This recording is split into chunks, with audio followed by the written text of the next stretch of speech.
Daí, turma, tudo bem com vocês? Aqui é o professor Genoir de História e eu trouxe essa semana então essa videoaula para a gente encerrar então esse assunto de História do Brasil, porque a partir da próxima fase da História do Brasil já é assunto para o terceiro ano, para a terceira série, para o terceirão, né, que é no ano que vem.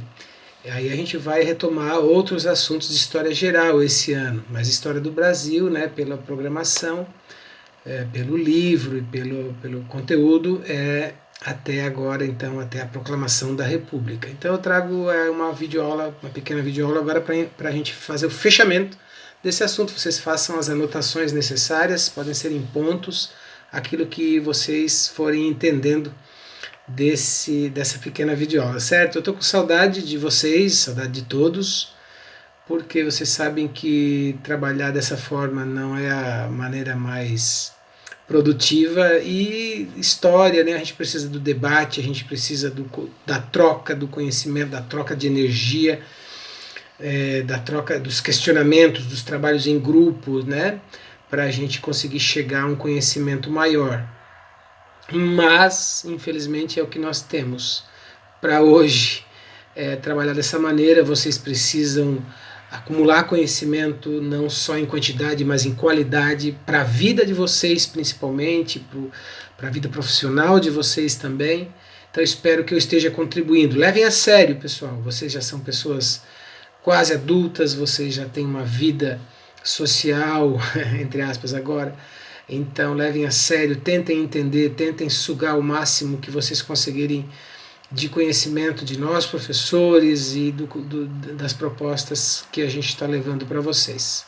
Certo? Então vamos fazer um pequeno resumo desse segundo reinado que a gente já está há algum tempo trabalhando, né? De 1840 até 1889. Foi uma época de política interna estável, então foram poucas revoltas, como aconteceram lá no período regencial, foram poucas revoltas. Confrontos internacionais, a gente teve a Guerra do Paraguai, né? E o café como carro-chefe da nossa economia. 60% da riqueza do país vinha então do rei negro, né? Do ouro negro, do café. Os partidos eram o Partido Conservador e o Liberal, farinha do mesmo saco, nada mais conservador que um liberal, nada mais liberal que um conservador.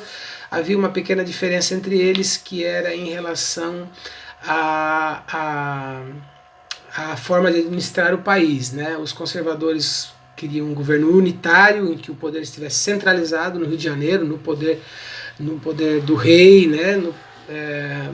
Administrando as províncias, e o liberal já tinha a intenção de ter mais liberdade para as províncias, que são os estados de hoje em dia, né? Então havia essa pequena diferença, mas todos eles eram formados por pessoas ricas, né? Por classes sociais, até porque na época mulheres não participavam, pobres não participavam, o voto era censitário, era por riqueza, né? Se hoje em dia a política já é dominada pelos grandes grupos econômicos e pelos mais poderosos, imagine naquela época, tá? Então havia esses dois partidos que se revezavam no poder, né? Que era através do parlamentarismo às avessas. Parlamentarismo é quando nós temos o primeiro-ministro, né? No Brasil nós tínhamos o parlamentarismo às avessas, ao contrário, porque aqui não é como nos outros países. Nos outros países começa de baixo, né? Começa com as eleições dos deputados. Os deputados, o partido que elege o maior número de deputados elege o primeiro-ministro. Aqui era o rei que indicava o primeiro-ministro, era de cima para baixo e não de baixo para cima, por isso que era um parlamentarismo às avessas, e dessa forma ele ficava revezando, né?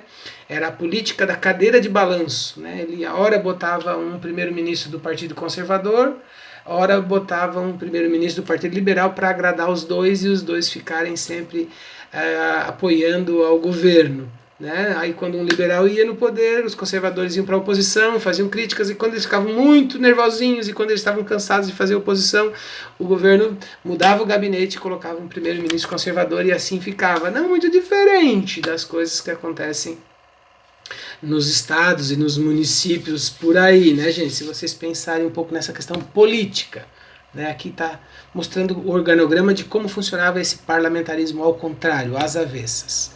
Uma revolta que aconteceu foi a revolta praieira, né? Porque vocês viram aquelas revoltas regenciais todas, da cabanagem, a farroupilha, a sabinada, a revolta dos malês. Essa não, essa aconteceu no segundo reinado e foi lá em Pernambuco.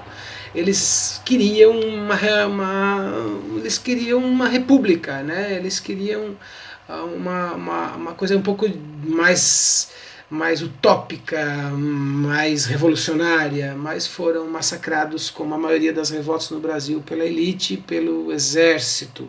Mas ajudou, né, a desenvolver, né? A gente não pode dizer que as revoltas fizeram mal para o país. Sempre elas mudam algumas coisas na política e nos direitos. Revolta da Praieira então, porque aconteceu num jornal na praia e tal. O café, né, como já foi falado aqui, era o grande sistema produtivo no Brasil, baseado no trabalho escravo, baseado no plantations, né, nas grandes plantações para exportação, certo? Os imigrantes, eles vieram no primeiro sistema como parceria, não deu certo, depois veio o sistema de colonato, que foram dois sistemas diferentes de imigração, principalmente para São Paulo, Rio de Janeiro, na época, certo? Você sabe muito bem que o Brasil ainda vivia no sistema de escravista, então o Brasil estava numa passagem do sistema escravista para o sistema capitalista. Para o sistema capitalista realmente dominar o país, precisaria acabar com a escravidão. Então a vinda dos imigrantes, a partir de 1850, é o início do fim do sistema escravista. Certo, gente? Aqui onde começou, na expansão, né, começou no Vale do Rio Paraíba e foi se expandido para o Oeste Paulista, né, em outras regiões do Brasil. Aí nós temos também o começo de uma pequena industrialização no nosso país, um surto industrial, né, porque o governo elevou os impostos. Olha como é que acontece, pessoal, o governo brasileiro elevou os impostos numa briga com a Inglaterra. E aí, em função disso, já ficou difícil de comprar produtos industrializados ingleses, né? E aí abriu espaço para que pessoas do Brasil produzissem. Se antes, com aquelas leis que facilitavam a entrada de produtos ingleses, não dava para concorrer, então a industrialização do Brasil não acontecia. E aí também, com o fim do tráfico de escravos, que muito dinheiro era direcionado para comprar escravos, esse dinheiro também pôde ser direcionado para investir em indústrias. Então nós tivemos um surto industrial ali por volta de 1840, 1850, 1860. O principal assim nome desse surto foi o Irineu Evangelista de Souza, o Visconde de Mauá, né? Ficou conhecido como a Era Mauá. Inclusive no 8º ano, eu acredito que eu lembro que eu passei um filme para vocês, né, sobre a história desse cara. Eu gostaria até de passar para vocês esse ano de novo, mas em função em casa eu sei que alguns não assistem e não há todo aquele trabalho diferenciado como é na sala de aula que o professor vai fazendo, né, e vai explicando tudo, certo? Ele foi um grande empresário, um mega empresário, tem até uma série no History que conta a história desse cara, é muito legal, tem esse filme também, né, Mauá, é o nome do filme, né? Ele virou mais poderoso que até o governo. Ele tinha de tudo, ele tinha companhias de navegação, de iluminação, de estradas de ferro, foi ele o primeiro telégrafo, ele era um Rockefeller, ele era um maior empresário brasileiro da época, mas depois o governo, que era dominado por grandes fazendeiros, principalmente café, eles não deram um apoio, né, para a continuação desses negócios, porque eles achavam que o negócio do Brasil era só produzir produtos primários e produtos agrícolas, igual hoje em dia muita gente pensa, né, fica aí sempre só nessa coisa de vender coisas para fora, produtos primários, produtos agrícolas, minérios, commodities que a gente diz, né, pessoal? E a gente fica sempre dependente dos outros países. E esse governo dominado por esse tipo de pessoa, por essa elite do atraso, por essa elite do que pensa só neles, né, não deram o menor apoio e ele acabou sem o apoio do governo, acabou falindo. Depois ele recompôs algumas empresas, mas foi só um surto, né? Então, de mega empresário, ele acabou falindo por apoio e também por pressão dos ingleses que queriam vender seus produtos aqui. Na política externa nós tivemos um problema com a Inglaterra, que foi a questão Christie, bem complicado de explicar para vocês, mas teve umas brigas no Rio de Janeiro ali, aí os ingleses não gostaram. Aí tivemos a Guerra do Paraguai, que eu já não vou explicar para vocês, porque passei vídeos para vocês, e vocês, quem assistiu, percebeu bem como é que é aquela guerra, né? A Guerra do Paraguai, que aconteceu tudo ali. E depois teve o fim da escravidão, que também a gente viu tudo como aconteceu, né? Aquelas leis, a lei do ventre livre, a lei dos sexagenários, e por fim a Lei Áurea, que simplesmente acabava com a escravidão e não dava nenhum tipo de compensação, né, para essas pessoas que ficaram escravos durante tanto tempo carregando o Brasil nas costas. E aí vem a crise do Império, que eu também passei na aula passada, né, os motivos ali da crise da monarquia, né, o governo acabou se desentendendo com a Igreja Católica, que o governo estava apoiando os maçons, né, a maçonaria, a Igreja Católica era contra isso, teve problema com o exército, né, porque o exército lutou na Guerra do Paraguai, o governo prometeu muitas coisas para os soldados, né, em função de terem lutado na guerra e não cumpriu, teve problema com a elite escravagista, ou escravista, porque vocês sabem que a República veio em 1889 e em 1888 veio a Lei Áurea, o fim da escravidão. Então, aqueles poucos fazendeiros que ainda tinham muitos escravos, que eram a favor do governo, principalmente lá do Rio de Janeiro, também passaram a ficar contra o governo, porque o governo acabou com a escravidão, como é que fico eu sem escravos, né? Eu acho que se voltássemos nos tempos, ainda hoje teria gente que seria a favor da escravidão, gente, se a gente voltasse no tempo, porque eles diziam que a escravidão ia acabar com o Brasil. Não, que o fim da escravidão ia acabar com o Brasil, que a economia ia se desmantelar porque ia acabar a escravidão. É igual hoje em dia, quando se pensa em dar direitos para o povo, muitos empresários, muita gente diz assim, não dá para ajudar o povo, porque vai acabar com a economia, né? Essa história para boi dormir, certo? Então o governo começou a entrar em várias crises, a questão militar, como eu expliquei, né? Que eles passaram a ficar muito contra o governo, e também as ideias positivistas. Vocês aprendem sociologia, né, que é uma ideia do Augusto Comte, né, que diz que tem que ter uma república, tem que ter um governo autoritário, um governo que ponha a ordem, um governo que coloque pessoas sábias no poder, pessoas estudadas, elas que vão resolver todos os problemas. E esse positivismo tomou conta da cabeça da maioria dos militares, e eles passaram a achar que a república era o sistema político melhor do que a monarquia, do que ter reis, né? Então, esses militares foram os principais responsáveis pelo fim da monarquia no Brasil, né? Por isso que a gente viu lá no vídeo na semana passada que foi um golpe militar. A questão do religiosa também, vocês sabem que aqui no Brasil o governo é que controlava a igreja na época, né? Então uma regra do Papa tinha que ter a autorização do rei, né? E aí teve essa questão da maçonaria, como eu expliquei para vocês. Isso tudo foi criando atrito entre a igreja, que apoiava, a igreja apoiava muito o rei, né? Dizia que o rei era um representante de Deus, bababá, e a monarquia foi perdendo o apoio da igreja católica também, né? A questão abolicionista eu já falei para vocês, né, que houve toda uma pressão da Inglaterra, né, que foi porque a Inglaterra queria vender seus produtos aqui no Brasil, né, a Inglaterra queria que o governo que o brasileiro tivesse dinheiro para comprar produtos ingleses, para comprar máquinas inglesas, os empresários do Brasil que compravam escravos comprar produtos ingleses, e eles pressionaram muito desde muito cedo, né, para acabar com a escravidão, e questões humanitárias também. E aí veio o fim do tráfico negreiro em 1850, do tráfico negreiro e não da escravidão, né?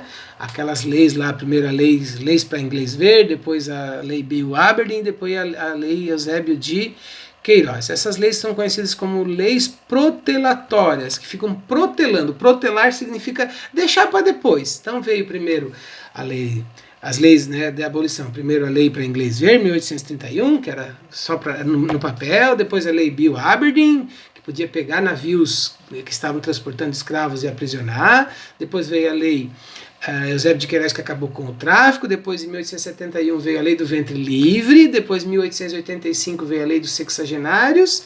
E depois, em 1888, veio a lei Áurea, que acabou definitivamente com a escravidão no Brasil. Mas todas elas têm um lado positivo e um negativo, né? Para vocês verem, a lei dos sexagenários. era só quem tinha mais de 60 anos. Então, qual era o escravo que chegava aos 60 anos? E se chegava aos 60 anos, ele ainda tinha que ficar algum tempo trabalhando para o senhor, e quem era indenizado era o dono dele. E o escravo estava com 60 anos, e quem era indenizado pelo governo ainda era o dono do escravo. A lei do ventre livre, mesma coisa, né? Ele ainda, com 8 anos, o dono tinha que decidir, né? Se libertava ou não, né? Então, se ele era indenizado, o dono do menino de 8 anos, da criança escrava de 8 anos, né? Era libertado a partir daquela data, né? Tinha que ficar, ou podia ficar trabalhando até os 18 anos ali, até os 21, na fazenda, né? Então podia escolher isso. Então, na verdade, parecia que era uma lei em função de beneficiar os escravos, mas na verdade beneficiava mais os fazendeiros do que os donos de escravos, porque não havia só dono. Vocês têm que entender que não havia escravidão só em fazendas, havia escravidão em todos os lugares. Tem pessoas que tinham um escravo apenas, e ficava em casa e mandava o escravo na rua vender coisas e ganhar dinheiro. Então havia todos os tipos de escravidão. Existiam padres com escravos, existiam ex-negros que tinham escravos, que deixavam de ser escravos e compravam escravos. Então a escravidão era algo comum, infelizmente, no nosso país. O nosso país teve um título, né, de ser o último país a acabar com a escravidão aqui na América. Que título mundial maravilhoso, né, pessoal? A abolição daí, né? O exército não iria mais, falou que não ia mais perseguir os negros fugidos. Eles aprovaram a Lei Áurea, então acabava com a escravidão, mas não dava nenhuma indenização, não se falava em escola, não se falava em terra, simplesmente vocês estão livres e agora vocês se virem. E aí, com aquele racismo todo do século XIX, que foi construído não no Brasil, mas no mundo, aquele racismo criado ali a partir das ideias erradas do Darwin, né? Que aquelas ideias de que haviam raças melhores e raças piores, que foi construído no século XIX. Então, aí ferrou, né, gente? Eles foram libertados, claro que foi ótimo isso, porém, juntamente sem nenhum tipo de preparação. E aí também nenhum tipo de indenização, sem estudo, sem terra e ainda com o racismo construído durante aquela época, foi e é, né, foda para esse pessoal todo, né, para esses descendentes de africanos, de escravos, né, de terem uma vida com as mesmas oportunidades. Certo? Daí veio a proclamação da República, foi criado o Partido Republicano Paulista, né? O Partido Republicano no Rio de Janeiro, os fazendeiros foram aderindo à questão republicana, e a Lei Áurea também veio, aí os latifundiários que tinham escravos também foram apoiando, e aí os militares aproveitaram e deram o golpe, como a gente viu lá na aula passada, né, gente? Foi um golpe militar, não estava planejado para aquele dia, teve aquele baile na Ilha Fiscal, aí teve todo aqueles problemas ali, o rei achava que muita gente achava que o certo era esperar o rei morrer para depois vir a república, fizeram inclusive até uma bandeira, né, vocês podem ver que tem uma bandeira aqui, foi feito um concurso para fazer uma bandeira e é bem parecidinha com a dos Estados Unidos, só mudar as cores, né, gente? Mas não pegou essa bandeira, então voltaram com a bandeira antiga, só trocaram ali o meio, né? Você sabe que ali no meio tinha o brasão da família real portuguesa e colocaram ali o círculo com as estrelas e escrito ordem e progresso, que é um lema positivista, né? O amor por base, a ordem por meio e o progresso por fim, né? Deixar o amor de fora. Por que será? Certo, gente? Então essa é a aula final sobre esse assunto, certo? Aqui tem o povo assistiu a tudo bestializado, ou seja, nem sabia direito o que estava acontecendo e veio a República no Brasil. Teve gente que assistiu aquilo tudo, o que está acontecendo? Será que é mais uma parada militar? E o Brasil virou uma república, e aí começou então a famosa República Brasileira, que dura até os dias de hoje. República é quando as coisas são do povo, república, do povo. Ha, ha, ha. Beleza, gente? Então é isso, anotem tudo que vocês aprenderam nessa aula, coloquem em pontos e me enviem, tá? Para daí então na semana que vem a gente começar outros assuntos, certo? Espero que todo mundo esteja bem, esteja se cuidando, porque ao se cuidar está cuidando do outro, certo? Mas precisamos de mais empatia nessa pandemia. Certo, gente? Um abraço a todos e a gente se vê. Falou!